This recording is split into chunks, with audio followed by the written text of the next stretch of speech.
chargé d'histoire à l'architecture insensée. Alors j'ai la chance, Vincent, d'être au cœur de l'abbaye d'Hautecombe, dans son église. Et regardez, j'ai plutôt envie de dire admirer un style qu'on ne voit qu'ici. Il s'agit du gothique troubadour. Alors j'ai besoin d'en savoir plus grâce à sœur Pascale. Bonjour ma sœur. Bonjour Elena, bienvenue à l'abbaye d'Hautecombe. Alors cette abbaye d'Hautecombe, elle a été construite au XIIe siècle, restaurée au XIXe siècle. Et ce style gothique troubadour, on ne le trouve qu'ici. Qu'est-ce qu'il a de particulier ? Alors vous avez sans doute remarqué vous-même, il y a beaucoup de dentelles en stuc, des colonnes torsadées. Alors ça surprend toujours au premier regard et c'est très beau, très vivant, toutes ces couleurs, ces dentelles, ces stucs, ces détails et toutes ces statues. Notamment les pleureuses. Alors, il y a aussi des vestiges qui datent d'avant la restauration au XIXe siècle. Il faut dire que cette abbaye, elle a été en partie détruite au moment de la Révolution. Les moines y ont été chassés. Qu'est-ce qu'il reste aujourd'hui d'avant-Révolution ? Alors nous avons la chapelle des Princes qui est du XIVe, la structure est du XIVe. Il y a bien sûr la rénovation du XIXe qui a aussi passé par là. Et puis vous êtes passé par la porte de l'entrée, la première petite chapelle qui est du XVIe. Alors, ce qu'il y a aussi ici, l'abbaye d'Hautecombe, c'est aussi une nécropole. Il y a des têtes couronnées, célèbres, qui sont enterrées ici. Alors, à la Restauration, le roi Charles-Félix, justement, voulait faire de cette abbaye la nécropole de la maison de Savoie. Donc, en fait, ça a commencé au XIVe avec cette fameuse chapelle des Princes et ça a continué. Et en 2001, nous avons eu l'enterrement de la reine Marie-Josée, donc reine d'Italie, dernière reine d'Italie de la famille royale de Belgique.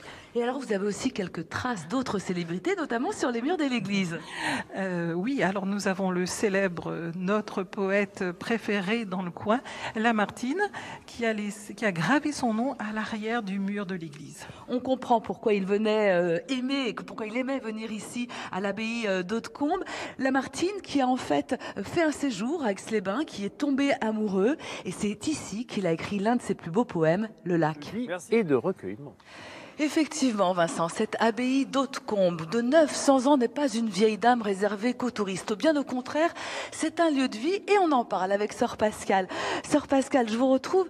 Effectivement, vous faites partie de cette communauté de chemins neufs qui habite ici, à l'abbaye d'Hautecombe. Mais cette abbaye n'est pas réservée qu'à la communauté. Tout à fait. Alors, nous sommes une trentaine de la communauté à résider en permanence ici. Et puis, nous accueillons une cinquantaine de jeunes d'octobre à décembre et aussi de janvier à juin, environ 35 jeunes, parce que l'abbaye est depuis 25 ans un centre international de formation pour des jeunes qui viennent de nombreux pays. Par exemple, cette année, il y a des jeunes d'une vingtaine de pays. Alors, racontez-moi comment ça se passe justement, la vie entre la communauté et ses étudiants. Alors les jeunes ont leur programme à eux, leur temps de formation, de prière. Ils ont un horaire un petit peu différent, mais nous nous retrouvons pour tous les temps de prière. Donc ça enrichit vraiment notre prière. Il faut être religieux pour venir ici ? Pas du tout, vous pouvez venir quand vous voulez. Tous les offices sont ouverts tous les jours à tous ceux qui passent, nos voisins, nos amis, les visiteurs, sauf le mardi où l'abbaye est fermée parce que nous nous réservons ce jour pour un temps de prière, un temps de solitude, un temps avec le Seigneur, dans cette magnifique nature. Est-ce que les étudiants ou les touristes, en dehors de ces jours de fermeture, c'est pas perturbant justement pour le recueillement ? Ah non, nous vous invitons à participer à notre recueillement aux heures spécifiques des laudes vêpres et Eucharistie. Et autrement, vous pouvez visiter l'église et ça se passe de manière très intelligente, en silence, et il y a de la place pour tout le monde. Vous avez un petit endroit ici où vous aimez justement vous recueillir ? Alors, j'aime beaucoup la terrasse où on peut contempler le lac et les montagnes au fond. Et j'aime aussi monter quelquefois à la tour Marie-Christine où je peux contempler le lac du nord au sud et c'est très très beau.